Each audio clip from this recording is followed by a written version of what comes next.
పూరా local. Welcome to పూరా local. ఇటీవల ప్రయాణికులతో వస్తున్న ఇండిగో విమానం ఉరుములు మెరుపులతో వడగండ్ల వానలో చిక్కుకుని త్రుటిలో తప్పించుకున్న విషయం తెలిసిందే.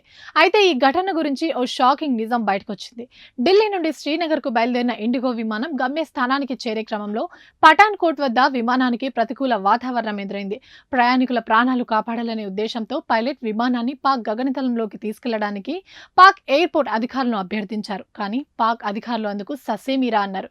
ఇండియా విమానాలకు తమ గగనతలంలో అనుమతి లేదంటూ తెగేసి చెప్పారు. విధి లేని పరిస్థితిలో పైలట్ ఆ లోహ విహంగాన్ని ఉరుములు మెరుపులు వడగండ్ల వానతో కూడిన కారు మబ్బుల్లోకి తీసుకెళ్లాల్సి వచ్చింది.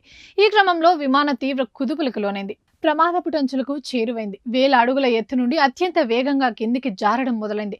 విమానంలోని ఒక్కో పరికరం పనిచేయకుండా మొరాయించడం స్టార్ట్ చేశాయి. దీనికి తోడు వడగండ్లు అత్యంత బలంగా విమానాన్ని తాకుతున్నాయి. భారీ కుదుపులకు ప్రయాణికులంతా ప్రాణ భయంతో కేకలు వేస్తున్నారు. సరిగ్గా ఇదే సమయంలో పైలట్ ఎంతో ధైర్యంతో విమానాన్ని ముందుకు నడిపించారు. చాకచక్యంగా సురక్షితంగా కిందకు దించారు.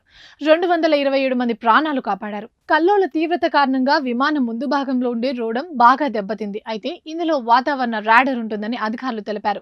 ఈ ఉదంతంలో ప్రయాణికులు సిబ్బందితో పాటు ఎవరికి ఎలాంటి గాయాలు అవ్వలేదని, లాహోర్ ఏటీసీ నిరాకరించినప్పటి నుంచి శ్రీనగర్లో సురక్షితంగా దిగే వరకు తాము తోడ్పాటు అందించామని వైమానిక దళ వర్గాలు తెలిపాయి. ఏది ఏమైనా పాక్ మరోసారి తన కపట బుద్ధి చూపించిందనే చెప్పాలి. ఇవి ఇప్పటివరకు అప్డేట్స్. మరిన్ని అప్డేట్స్ కోసం చూస్తూనే ఉండండి పూరా లోకల్.